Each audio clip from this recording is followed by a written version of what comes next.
From Hollywood, the Hollywood Radio Theater.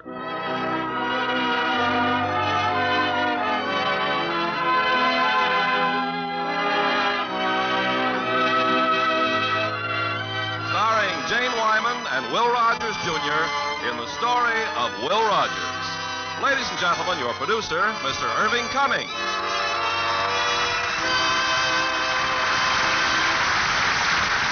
Greetings from Hollywood, ladies and gentlemen. If a vote were taken for the most popular American of all time outside of public office, I'm sure Will Rogers' name would head the list. His keen perception, gentle humor, and simplicity made him one of the most beloved men of our time. Tonight, playing his original role in the story of Will Rogers, we have the perfect choice, Will Rogers, Jr. And as his co-star in this humorous drama from the Warner Brothers studio, their glamorous Academy Award winner, Jane Wyman, in her original role of Mrs. Rogers.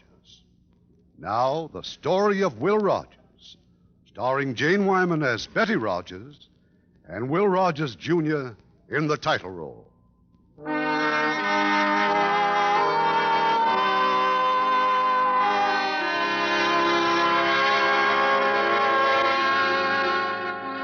You'll find memorials to Will Rogers throughout the land, everlasting symbols of a nation's love and respect. Yet he did none of the things for which men are usually honored. He wasn't a soldier, a statesman, or a scientist. He invented nothing. He explored no new worlds. Why, then, is this man one of the great folk heroes of America? Maybe the answer is just as plain and simple as the man himself. And who could tell about him better than the woman who married him?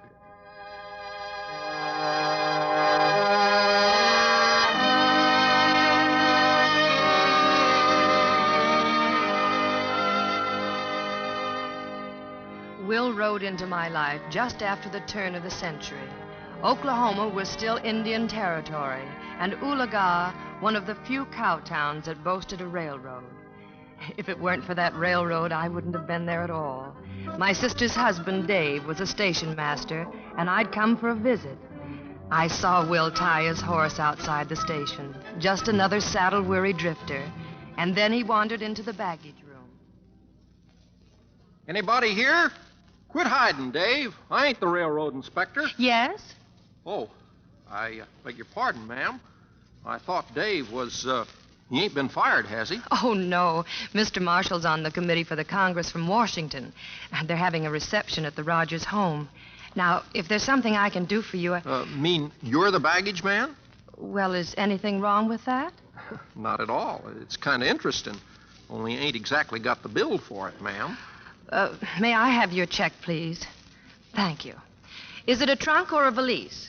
Well, it's more like a carpet bag, ma'am. It's about so big, and it's, Can't I help you, ma'am? Oh, no, no. No, this is it right here. Sure is, ma'am. Only where's the banjo? The banjo? The banjo was tied here to the bag, ma'am. Why, it couldn't be here. I'd seen it. Ma'am, Clint Green once had a baby carriage shipped in here. The infant was 9 years old before they ever found it. And if I remember correctly, it was lost in that corner right over there. Well, mistakes can happen any place, if it is a mistake. Well, I don't see anything like a banjo. Well, I'm not saying it's here or it ain't, but it's worthwhile looking for a mite more earnestly. What might that be, ma'am? Well, that's a bathtub, of course. As if you didn't... Oh, dear. Here, let me help you. Well, if you could just raise it up a little higher, please. I can't imagine how a banjo got under the bathtub.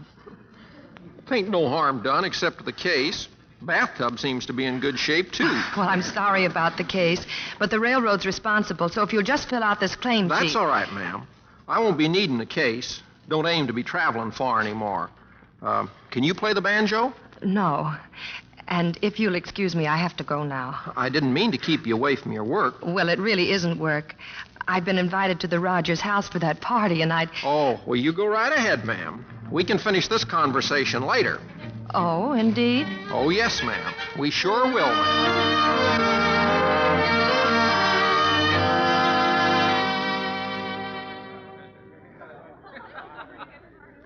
sorry I'm late, Sally. And after promising to help with the refreshments and everything. Oh, you're not late for anything, Betty. Papa and the congressman just this minute wound up their powwow. But can't I help? You just get in the parlor. Your sister and Dave are there, and they'll introduce you to my brother. He just got back, and I want you to meet him. Oh, thanks, Sally.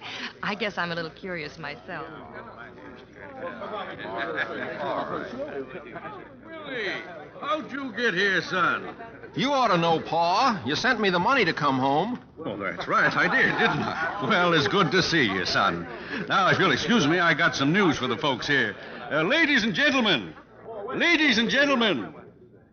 as Senator of the Cherokee Nation, it gives me great pleasure to tell you that we've just smoked a pipe of peace with these congressmen from Washington, and in the not-too-distant future, Oklahoma shall become the 46th state of the Union. Now, those of you who want the details, go on in the dining room. As for the rest of you, well, you come here to dance, so get to it, folks. We got a good reason to celebrate. Come on, Billy.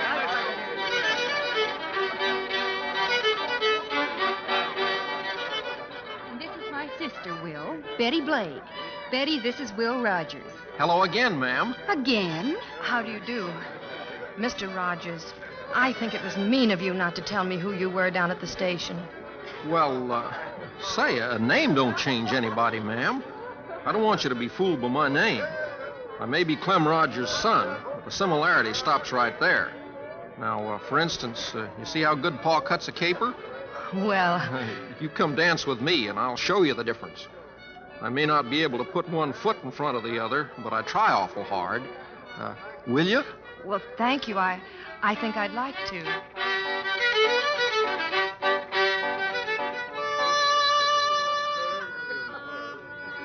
Later on, when most of the folks had gone home, I found myself out on the front porch, and Will was next to me, showing me the family picture album.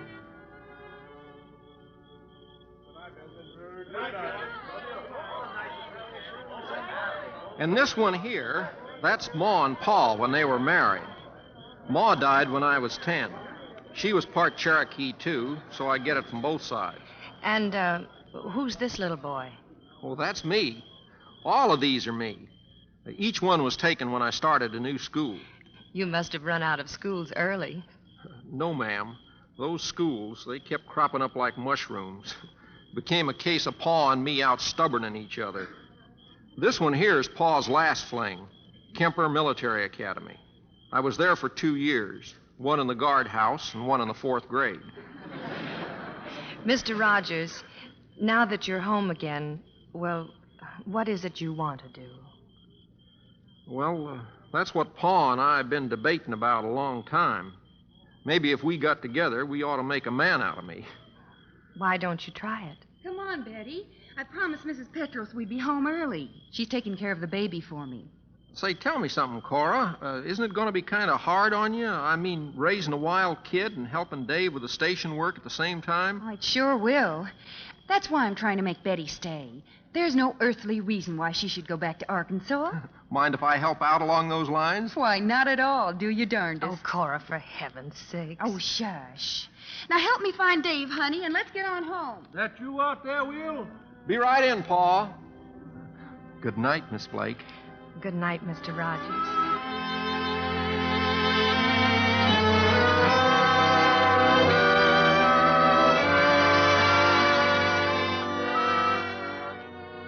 Sit down, Willie. Glad to have you back, son. And I hope your foolish days are over. But, Pa, ain't you kind of tired with all this to-doing? Certainly not. I found it very stimulating. Well, you've been gone for 2 years. I'm interested to learn what you've accomplished. Well, I worked a lot of ranches, Pa. Met a lot of fine people. Gotten some practice with my rope. I even had an offer to go with a big roundup.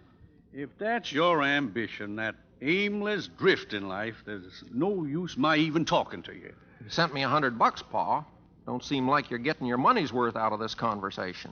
I ain't with the roundup. I'm here. But are you any different than when you left? Pa, you and me have been making this same mistake for 20 years. You wanted me to be Clem Rogers' boy, and I've just stampeded away from it. I might do better as just plain Will Rogers. Why not give it a try? Things are happening around here. Big things. We'll need young, new leaders. Pa, the folks around here are on to me. Why, I couldn't lead 'em to a water trough. I'm trying to be patient, Willie, but I'm blamed if I understand you. It's time you face some responsibility. I can't argue that, Pa. Well, I'm opening a bank in Claremore. Between that and our coming statehood, I'll have little time for this ranch. Well, I'm turning it over to you. Run it your own way. But remember, ranching's a business, and the minute anything goes wrong... Are you threatening me or hiring me? I'm hiring you, son. Thank you, Pa. I'm obliged.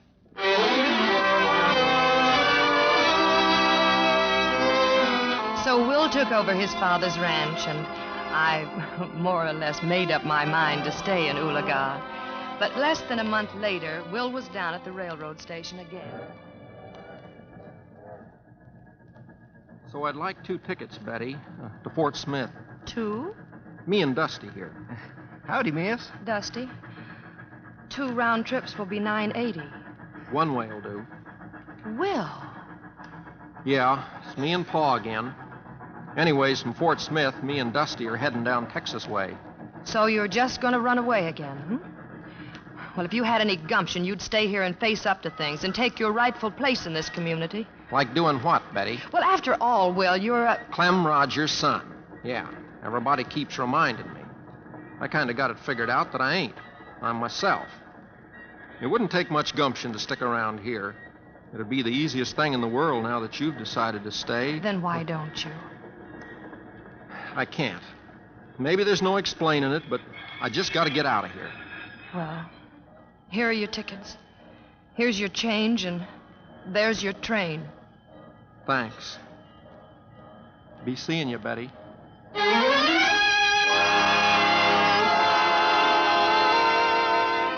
Be seeing you, I was to learn, was a favorite expression of Will's, and his favorite form of correspondence, I soon discovered, was an occasional postcard.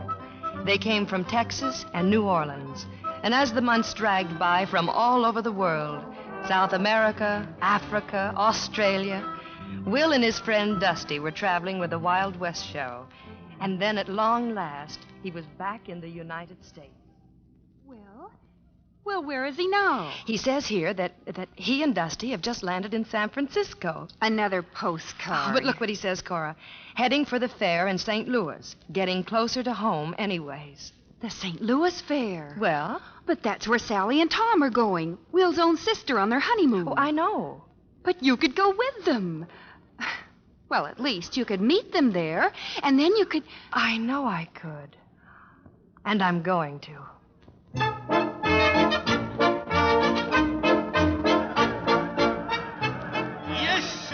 Folks, the original Santa Fe Jack and his Wild West show. The greatest assembly of prairie daredevils ever gathered under one tent. You'll see Honey Girl Kate. You'll see Chief Big Horse of the Untamed Apaches and the one and only Cherokee Kid, the foremost roping artist in the world, fresh from triumphs before the crowned heads of Europe, Asia, and the Greater Antilles. He can lasso the tail off a bonfire, folks.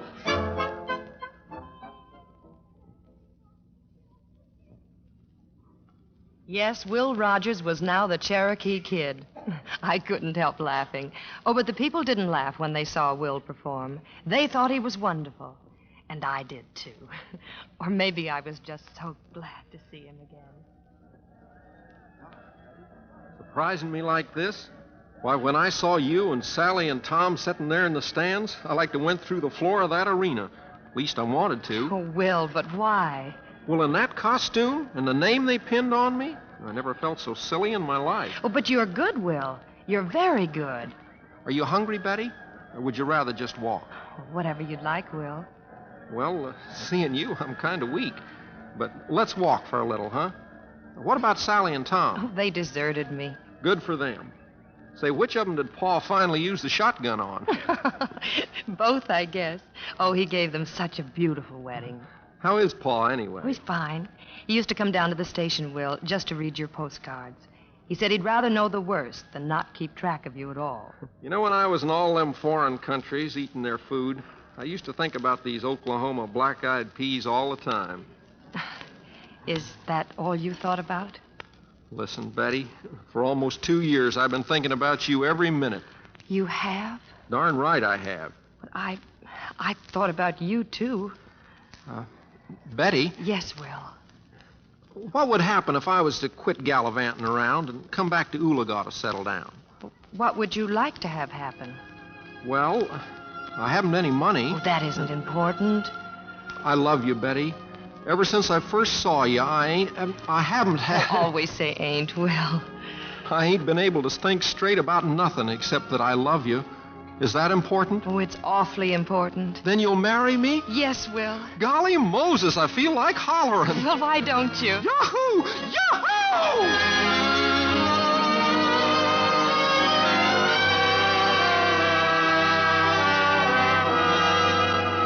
We were married not long after, and another dream came true. We were on a train bound for a honeymoon in Niagara Falls. You know, Will, I don't feel the least bit married. Well, it's all right, honey. It's legal, even if it ain't logical. You still haven't told me, Will. Told you what? Well, where's it all coming from? The money for this honeymoon at Niagara Falls. It must be very expensive. Well, now, honey, this ain't no time for a business conference. If you'll excuse me, I think I'll go for a smoke. Why, I didn't know you smoked. Well, once in every man's life, there comes a time when he goes for a smoke.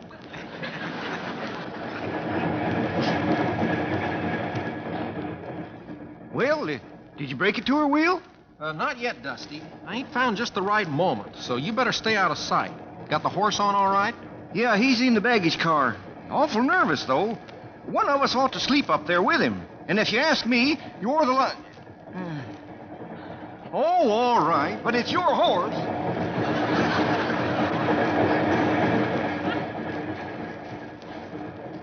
Sorry it took so long, honey. Somebody must have sewed up the sleeves of this nightshirt. Somebody like Dusty? Now, how in the world could Dusty be on this here train? Oh, I just saw him in the corridor. You saw him? Will, for heaven's sakes, what is it? Well, he's coming with us, honey, to look after the horse. The horse? What horse? Well, the horse I'm going to use in the act. You see, that's how I aim to make the money we've been talking about. I'm booked with a big traveling show. It's kind of a circus, I guess. We open in Buffalo. Well, that's right near Niagara Falls. But what about Oologah? You said we were going home. We will, honey, at the end of the season, when we've saved up enough money to do it in style. We finish in New York, Madison Square Garden. But why didn't you tell me, Will? Well, I was kind of waiting for the right minute, like now. I'm telling you now. Of course, if you don't want me to... Oh, I should have told you, honey, but I just couldn't go creeping home to Pa broke again. But it's all right, Will. Everything's all right. But you mustn't ever be afraid to tell me anything. I'm your wife. And wherever you think you have to go, then I'll follow. Even if I'm following the train seals? Even then. Thanks, honey.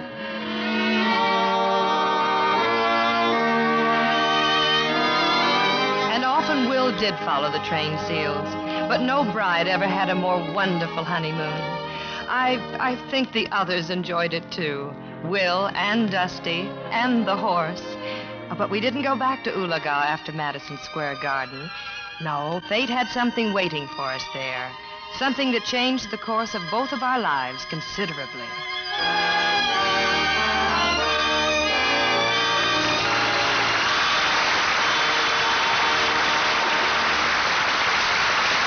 We'll continue with this week's production of the Hollywood Radio Theater in just a moment. Make a friend, and you make an ally. There's a thought for you to keep in mind, as many another American has. G.J. Watamool, a naturalized United States citizen, has done much to bring the fruits of democracy to his native country, India. As one of Hawaii's most successful merchants, Watamool, with his American wife, established the Watamool Foundation over 15 years ago to bring Indian students to America. The first year, they offered 14 fellowships, paid for the students' passage to the United States and their tuition at a university of the candidate's choice, and gave them $150 a month for 2 years' living expenses. Since the foundation was begun, Industries all over America have offered their services to the Watamuls in helping Indians learn modern techniques in pediatrics, the control of epidemics, food canning, and the building of machinery. Through the years, the Watamuls have expanded their program to sponsor and exchange goodwill ambassadors between the United States and India. We should be especially proud of G.J. Watamul, who, as an American citizen, has proven to peoples of two nations that by helping others, you help your country.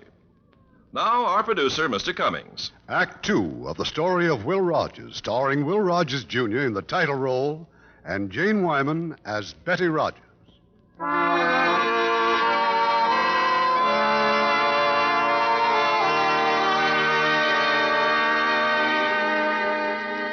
Will had said that we'd finish in New York at Madison Square Garden, which we did. He also said that we'd go straight back to Ulaga, which we did not. On the final night of the show, something happened that wasn't scheduled on the printed program. A steer went wild. He broke out of the chute, charged across the ring, and lunged for the crowd.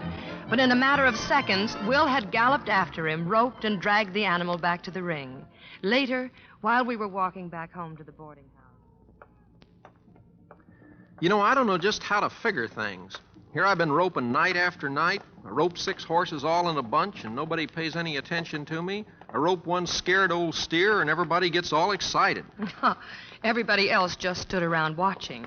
You were brave and resourceful, and, well, my goodness, those newspaper reporters didn't interview you for doing nothing, you know. Well, honey, it was a good way to finish, I guess. Hard to believe it's all over, isn't it? I've loved every minute of it, darling. We've been together, and we've made enough money to buy us a nice piece of land back home. Yeah, but I'd like to have made enough to stock it, honey, so we could be independent when we get back there. Well, all you have to do is collect the money you've been loaning to all your friends, and then... They'll pay it back, honey, just as soon as they can. You feel like eating before we get back to the rooming house? Oh, we might as well go straight home, Will. I've got some chili up there. I never knew you were so crazy about chili before. Well, I get all sorts of funny cravings these days. Do you remember telling me there comes a time in every man's life when he has to go for a smoke? Now, don't tell me you're getting a craving for cigars. Betty, now correct me if I'm wrong. Well, of course you're not silly. You're going to be a father, that's all. That's all? Oh, my goodness. Now I am glad we're going back to Ulaga. Well, you mean you weren't before? Well, sure I was. I just mean this puts a cincher on it. Gosh, honey, I feel like hollering again. Well, I don't think I'd advise that here in New York. Let's get to home quick where I can kiss you. Well, I don't think you have to wait that long, even in New York. I'm going right down and get us 3 tickets for Ulaga. Well, it'll be a long time yet before we're 3. I ain't taking no chances.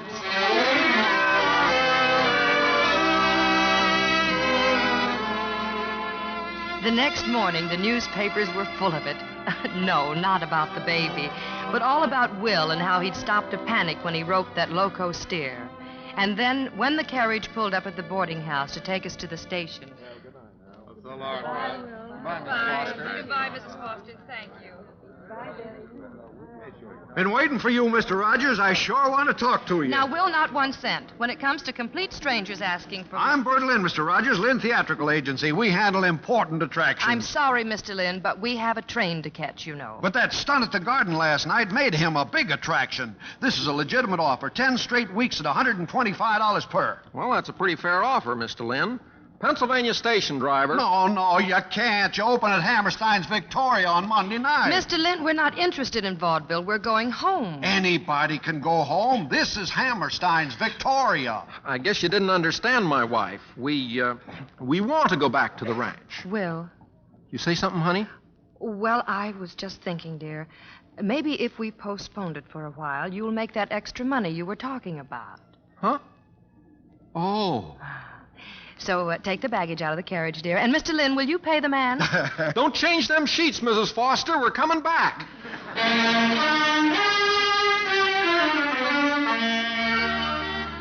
So Will played Hammerstein's Victoria. But this was a brand new audience, and they just weren't impressed. After Hammerstein's came those long, long months when we were just like all the other guests at Mrs. Foster's boarding house, hopeful but unemployed. And every day, Will called on Bert Lynn, the booking agent. I just can't understand it, Will. 6 months going by and not a sign of a job. Guess I'm not good enough. That's the answer. Now stop talking like that. It's the theaters. They just don't want roping acts, that's all. I gotta get something, Bert. Betty's gonna have a baby any minute, and there'll be doctor bills, and... Bert, I'm desperate and I'm broke. I know, Will, I know. And just as soon as I... Hello? He's what? But he's supposed to be in Brooklyn. How could a guy get his foot caught in a bar rail? Berkelani again, out on the south. Yeah, I guess you got your troubles too, Bert. Troubles? I booked him in Sam Webb's theater. That's only the toughest manager in the business. Now I got to call him up, and I've got to... Will, we'll get those ropes. You're going on in place of Berkelani. But Mr. Webb, I'll handle Mr. Webb just soon as we get to Brooklyn. Yeah, but what about Dusty and the horse? They're all part of the act. Phone him. Tell Dusty to rush over there. Here's the address. Oh, I've been trying to book you there for months. But... Yeah, sure. Tell me all about it on our way over.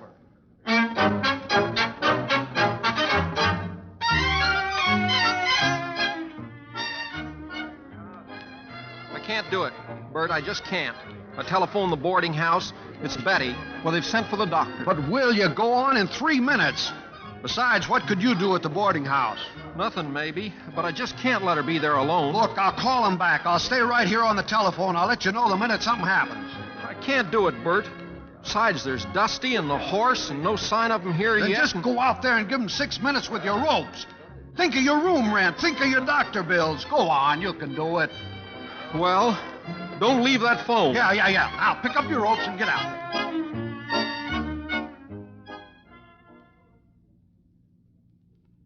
Poor Will. I was having a pretty bad time myself, but nothing, I'm sure, to what he was going through. For the first time, he was all alone on a stage. He'd never been so lost or so clumsy in his life. He couldn't blame the audience for laughing at him. Mighty nice of you to laugh at me. Of course, it ain't no use to pretend I ain't nervous here tonight, because I sure am. You see, we're going to have a baby up at our place. Maybe you women don't realize what it means for a man to have a baby. I don't know why I was so worried about coming out here to Brooklyn. Looks like it's a pretty nice place and full of very nice people. Now, of course, I'm supposed to have a horse out here, and I stand on him and do some tricks. Only the horse didn't show up. I don't know what he's doing, but I'll bet it's something useful. You know, horses are smarter than humans. You never heard of a horse going broke betting on people. Well, lacking the horse, I'm going to try this here rope trick. Gee, I missed it. Got all the feet too. What'd I tell you, Mr. Webb? What'd I tell you? That fellow's great, huh? I thought you told me he had a rope act. Why didn't you say he was a comic? If I'd have told you, you wouldn't have believed me. All I know is well, what do you say? The people like him. And I see where they got a new governor back in my home state of Oklahoma. He's a real fine governor, too, and the folks back there sure love him. Especially some of the folks who've been spending their time behind bars. You see, this governor's been sending out a lot of pardons and kind of getting the wardens sort of worried. Anyway, he sent out so many that one old boy sent him back an answer.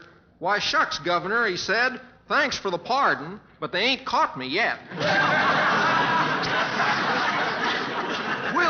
Will, it's a boy, and Betty's fine. It's a boy, folks, and Betty's fine.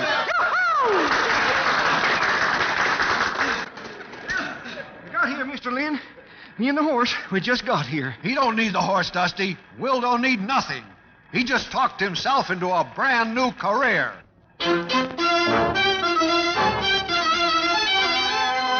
Yes, Will had a brand new career. He just went out on the stage and kept talking, never knowing what he was going to say until he said it, and always surprised at the success it brought him. In a few years, Will was a headliner, a star.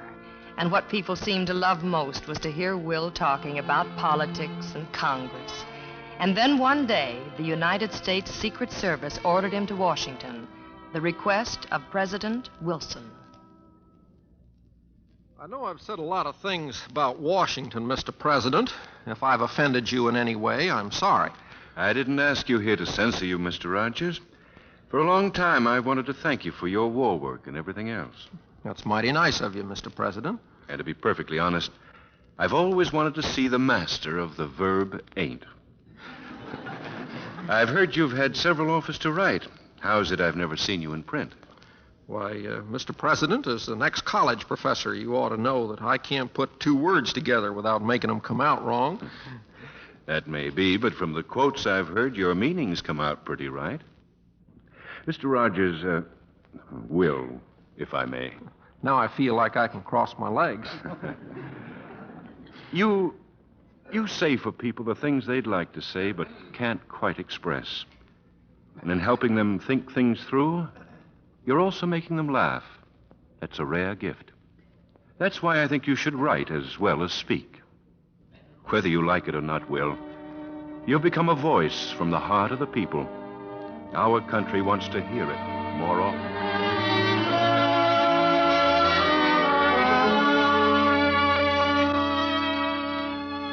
Why, if the President of the United States had said all those things to me, I'd simply burst. I'm scared, Betty, honest. When they start taking me serious, that scares me. Well, it's just because it's something new. And besides, the paper prints what you say all the time, and not just the funny things either, so you might as well let them pay you for doing it. It's no use, honey. Why, I couldn't sleep nights for worrying but what some poor soul might take me up on something and get himself into a peck of trouble. Oh, you're nervous, that's all. Just like you are on every opening night. But I'm not in the least bit nervous. But you just said you were scared. See how a fellow's words get twisted? Even you do it. But I don't notice that your words are being twisted at all. If you're so afraid of getting into trouble, then why do you say the things you do about people and governments and things? I didn't say I was afraid of getting into trouble. I said some poor fellow might take me serious and he'd get himself into trouble. It seems to me, Will, that you're just afraid to take the responsibility. Take my rightful place in the community? This is what you told me years ago. Is that still it? Oh, Will, I'm sorry. I didn't mean that. I understood when you left Ulaga, and I understand now. Only a wife likes to see her husband get the best that he deserves, and give the best that she knows is in him. Look out now. You're beginning to spoil it again. It's a closed subject, I promise. I know something else that's going to be closed, too. My big mouth.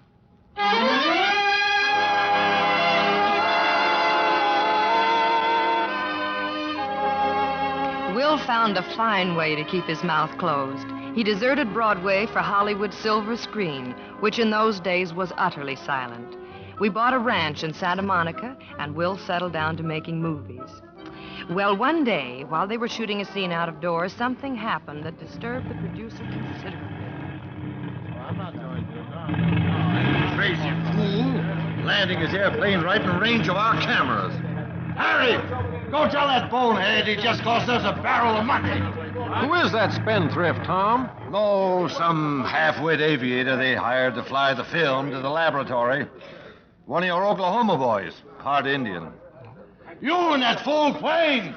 You're costing us a young fortune! What's your name, son? Me? Wiley Post. Hello, Mr. Bradley. Don't you hello me. Us Cherokees are a long way from home, aren't we? Oh, we sure are, mister.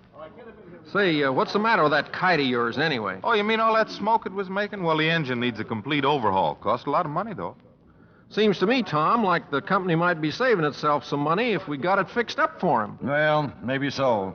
If we don't break the company first trying to get this scene shot. All right, Harry, let's try it again. Don't go away, Oklahoma. I want to have a talk with you. That was Will's first meeting with Wiley Post, the flyer. You see, Will was interested in aviation, too, especially in General Billy Mitchell and his theories that bombing planes could sink battleships. But just about that time, we had a visitor from Oklahoma, Will's father. Well, Willie, pretty fair ranch you got here. How many head of cattle you run? Don't run none exactly, Pa. You see, here in California, they call everything a ranch, no matter what you use it for. This one's just for living. That's right, Pa, and for raising your grandchildren. I'm proud of you, Betty. You produced 3 mighty fine offspring. Well, they had a father, too, you know. That's the only thing about them that worries me. To tell you the truth, Pa, it worries me a little, too. Will, where's all this getting you? You've been making big money for years now. You saved any of it? Oh, some, Pa, I guess. Well, forgetting what you've given away, Just what are your assets? Huh? Assets? Well, what are you worth? Well, I don't rightly know offhand. Pa, I think you got this whole thing figured out a little bit wrong. Why, after a few years of making pictures, I'm going to be able to... In your last picture, you were hit in the face with a custard pie. That's something to be remembered for. Anybody home? Oh, Wiley. Hello, Wiley. Sure glad you dropped in. You see the paper tonight? Ain't had time for reading. Been having a business conference with Pa. Pa, this is Wiley Post from Chickasha. I'm glad to see you, Mr. Rogers. Look, Will, the high brass has ordered General Mitchell to quit making speeches. Here's a man who's only trying to tell his own country that bows and arrows are out of date, and they won't even let him say it. He's already said it, Wiley. And when he sunk that old battleship with bombs from aeroplanes, he proved it, too. The country ain't going off to sleep with that on its mind. There'll be plenty of squawking. Who's going to do it? Fellas like you, fellas who know about planes, and anybody else that ain't asleep on their feet. They'd listen to you, Will. It's your beef, too. It's everybody's. No, I quit popping off that way a long time ago. No, I got too many responsibilities now to go looking for trouble. Besides, I got Betty and the kids to think about. I never heard such nonsense in my life. You'll have some coffee with us, won't you, Wiley? Oh, thanks, Betty. I can't. Some of the boys are having a meeting. Oh, so long, Will. Glad to meet you, Mr. Rogers. Goodbye. Be seeing you, Wiley. I'm sorry you couldn't convince him, Wiley. Thanks for the helping hand, all the same. Chickasha, huh? Yeah. That boy's a great flyer, Pa. Lost his eye working in the Texas oil fields. Couldn't even get a flying license at first. Now everybody's looking for one-eyed pilots. What's nonsense about it? Everything. You're a good, kind man, darling, and you have a God-given talent. Now, even if you haven't the courage to use it, that's up to you. But don't blame it on me and the children. Willie, you remind me of a fella. There's one in every little town. The fellow who stands on the curb in front of the barber shop and makes fun of the parade going past. Yeah, I know. You want me to join it? Join it nothing. Your mother and I always figured you'd lead it. Well, Betty, I guess I got to get down off that curb. Yes, dear. I thought you would.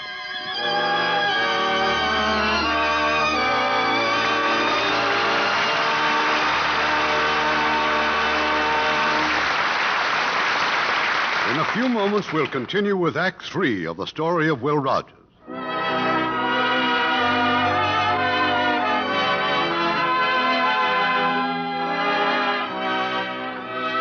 We pause now for station identification.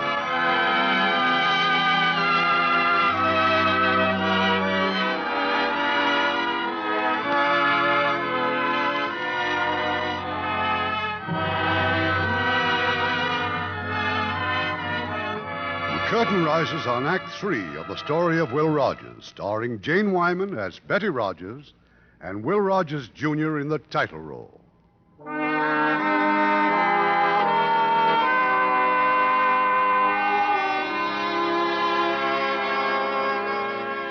And so Will started his campaign to help wake up America.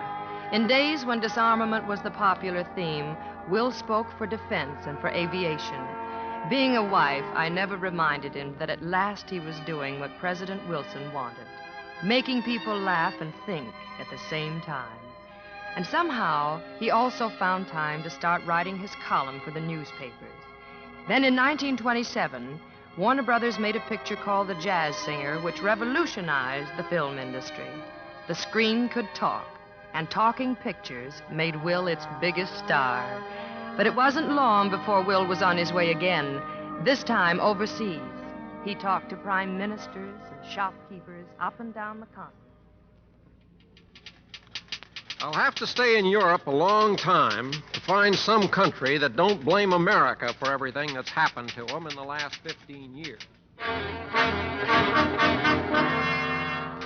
Here in Germany, they got a fella named Hitler. He began in a beer hall, and he'll give the whole world a hangover before he's through.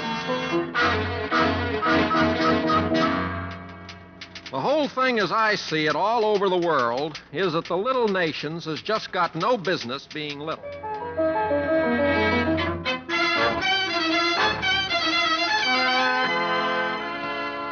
Home in the fall of 1929, just in time for the Wall Street crash. But I didn't give him a chance to catch his breath. I brought him back to Ulaga. I was being selfish, I know, but Will was tired, and I wanted to keep him with us as long as I could. Ulaga was the place he loved best. It was home. Look at them, Betty. Look at those kids ride. Well, they never look so good in their lives. You must have looked pretty good to them, too. I thought they'd tear you to pieces last night. Oh, yes, it's been wonderful for them here. I wish we could stay straight through the summer. Yeah, be like a second honeymoon. I owe you one without a horse on it anyways. Say, ain't that the Farleys out there going down the road? Mm-hmm. Yes, they're trying the cities, Will, to look for work until things pick up again. He's giving up the land? Well, lots of them are giving up the land. They've got to eat. Pa was saying that Orville Jones is leaving this afternoon. I guess men can't afford to go to a barber shop anymore. Betty, let's ride to town, huh? Now? Now. There were others in town in front of the barber shop saying goodbye to Orville and his family. Well, Orville, you're getting smart. Going out to California to be my neighbors. We ain't looking for no handouts, Will. I know you ain't, Orville. That don't mean we can't be neighborly when you get out there. I guess I'm a little touchy. So many things change around here. Seems a fella sort of changes, too. Say, Will, what about this depression? What do you suppose caused it all? Wish I could answer that. Of course, the Democrats are trying to pin it on the Republicans. But them Republicans ain't smart enough to think of all the thing that's been happening lately. One thing, though, you sure can tell the two of them apart these days. The Republicans say, well, things could have been worse. The Democrats say, how? Well, doesn't anybody give a hoot what's happened to us? Back east and out west, they're calling us Okies. Well, it just don't sit so good, Will. Spell back, I did a newspaper piece on George Washington. How proud he'd be of his country if he'd lived till his 200th birthday. Guess I didn't know what I was writing about. If old George was around today, I bet he'd sue us for calling him father. Yeah, maybe you don't make no sense, Will, but you sure make a fellow feel better. Even if he is on his way to the poorhouse. Well, so long, Will, Betty. Goodbye, Orville, and good luck. And when you get your barber chair set up out there, Orville, look me up. I haven't had a decent trim since the stock market crashed. Well, I'll do that. Now, come on, boys. Give me a hand loading up the truck. Come on. Well, dear? It ain't right what's happening. It just ain't right. What can you do about it, Will? I don't know, but somebody's got to do something. I guess we'll just have to postpone that honeymoon, dear.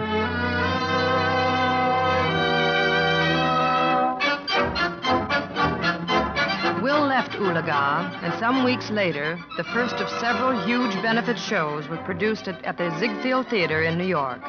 Yes, Will was on the move once again, raising money and pleading with people not to sell their country short, then rushing back to the plane so Wiley Post could fly him to the next town. It went on for 151 days and nights, and one night in San Francisco, I surprised him.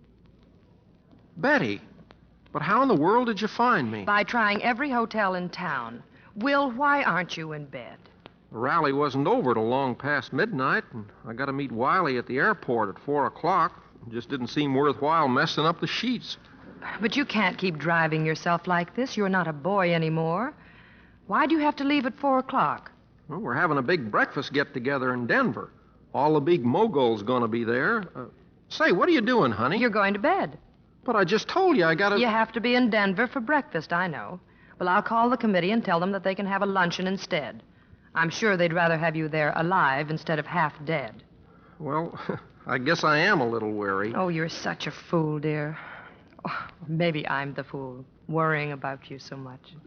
You know what, honey? If it hadn't been for you, I'd be scattered all over the prairie someplace. Never amounted to a hill of beans. Somehow you always manage to piece me together again. Oh, don't be silly. I just want you to keep your health, that's all. You know, I don't think you realize all the wonderful things you're doing.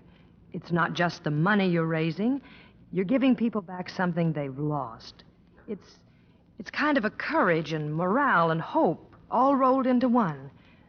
People are beginning to laugh at themselves again. Maybe that's it. But whatever it is, you're doing it.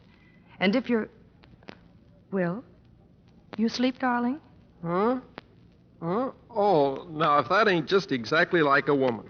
A minute ago, you bawled me out for not being asleep. Well, not in the chair, dear. Now get undressed. Yes? Sorry, Mr. Rogers.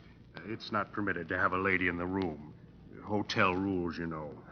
But this ain't no lady. This is my wife. Huh? Oh, I'm terribly sorry. Mrs. Rogers, please, I hope you don't think Now, that don't spoil it by apologizing. I've never been so flattered in my whole life.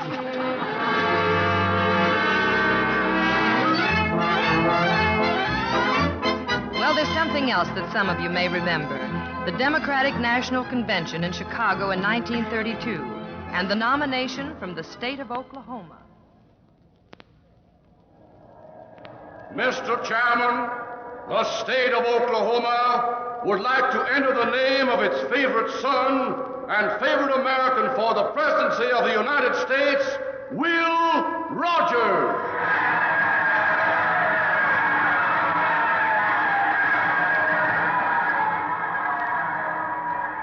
For once in my life, I'm kind of stuck for something to say.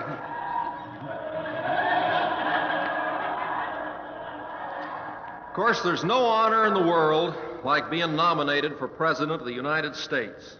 Even if this is just a favorite son nomination, and even if my being up here is just sort of a joke, I couldn't be prouder. It's been my lot in life to play the fool and to make people laugh. I've kidded an awful lot of big men, but I've had mighty few complaints. I guess that's the sign of a big man. I've tried living my life so that whenever I quit, I'm ahead. I've been an awful lucky fella. I've been all over the world. I've met kings and rickshaw boys, senators and farmers, more people than most people would meet in 10 lifetimes. And I never met a man I didn't like.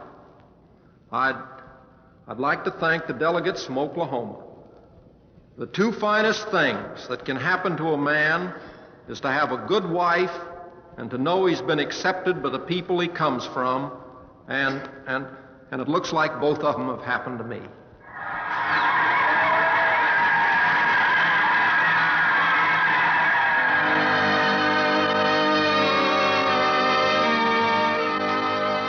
Not long after that, Will was back home, back to the ranch in California. You know, honey, I used to regret that we didn't live 30 or 40 years earlier in the old Indian territory where we met, but now I know it ain't true. I guess I wouldn't change anything. Not since that first day, darling, when you broke my banjo with a bathtub. Do you realize that after all these years, that's the first time you ever called me darling? I know, but I've been thinking it over. Oh, Will, what's that plane doing over there? That's old Wiley, showing off his new ship. I forgot to tell you, honey, he's dropping in tonight for supper. Not just for supper. Wiley's like Pa. He doesn't drop in unless he has something on his mind. Well, maybe. We have been kind of figuring on a little trip up to Alaska. Well, why way up there? Well, you see, honey, when I was a kid, I flunked a geography exam, and ever since then I've had a hankering to go up there and find the right answers. Look, if you don't want me to read the letters you get from Washington, then don't leave them open on the dining room table. What letters? Well, for instance, the one about the appropriation bill for Alaskan defense. Huh? Well, isn't that a pretty unpopular thing for you to be backing? Nowadays, everybody's talking about saving rather than spending. This is the best country in the world, honey, but you can't live in it for nothing.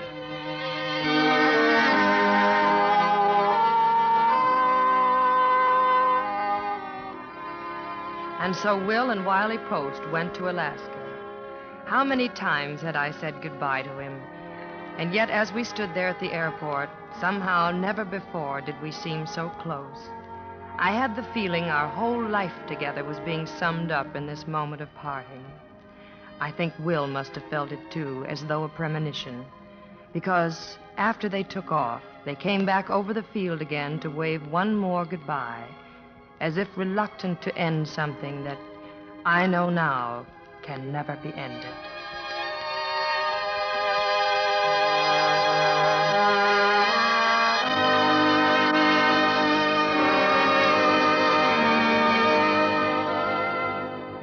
Will Rogers never came back from that flight. And yet, in a sense, he never left us. There's a statue of Will Rogers at the Memorial Museum in Claremore, Oklahoma. It says, Will Rogers, 1879, 1935. And the simple legend, I never met a man I didn't like.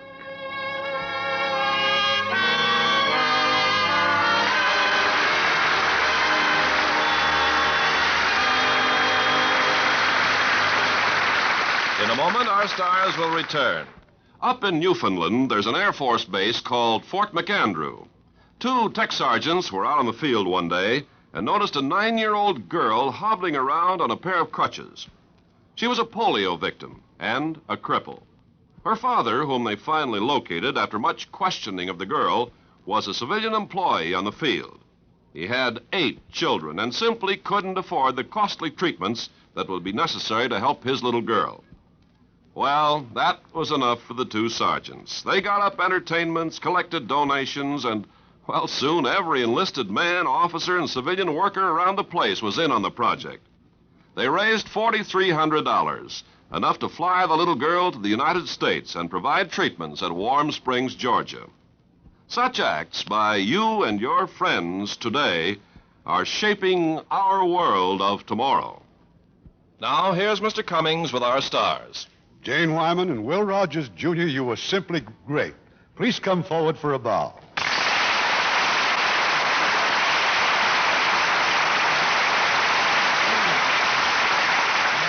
Well, I never dreamed when your father and I were at the Fox Studios years ago that you and I would appear together on a radio program.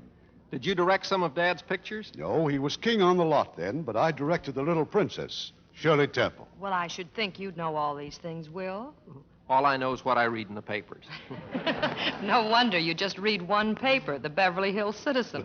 Largest weekly in the West, and the best paper in Beverly Hills. Stop, you're killing me. It's the only paper in Beverly Hills. And still the best. And if you'll read it... If you read it, you'd know Stop, You're Killing Me is Warner Brothers' latest picture starring Broderick Crawford and Claire Trevor. Plug. And if everybody read it, they'd know that Will is the publisher, and that he was only persuaded to act because he's so like his father.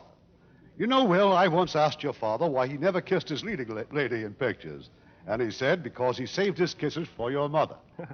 That's right. But he'd had a hard time resisting Janie here. You kissed Janie in the picture. Yes, but when I did that, I figured it was like I was kissing my mother. I mean, it was like my father kissing my mother. Oh, what's playing here next week? A taut, suspenseful story that will keep you right on the edge of your seat. Because it's that exciting Paramount picture, Appointment with Danger. And as our stars, one of your outstanding favorites, William Holden. And one of our most charming young actresses, Colleen Gray. We'll be listening, Irving. Good night. Good night, and all our thanks.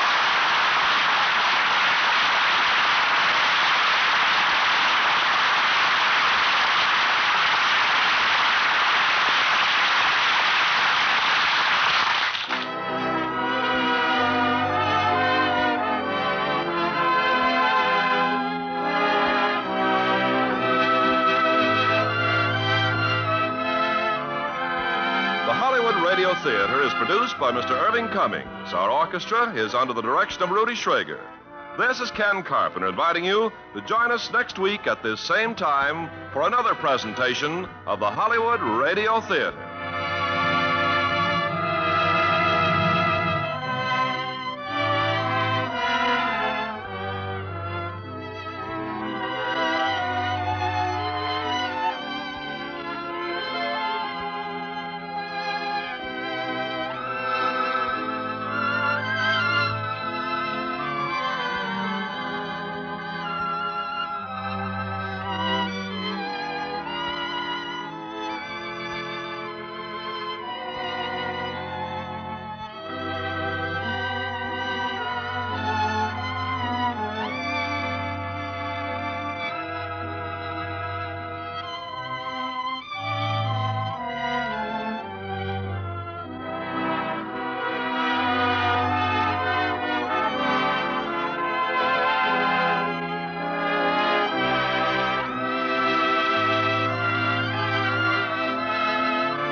Radio Theater is a presentation of the United States Armed Forces Radio Service.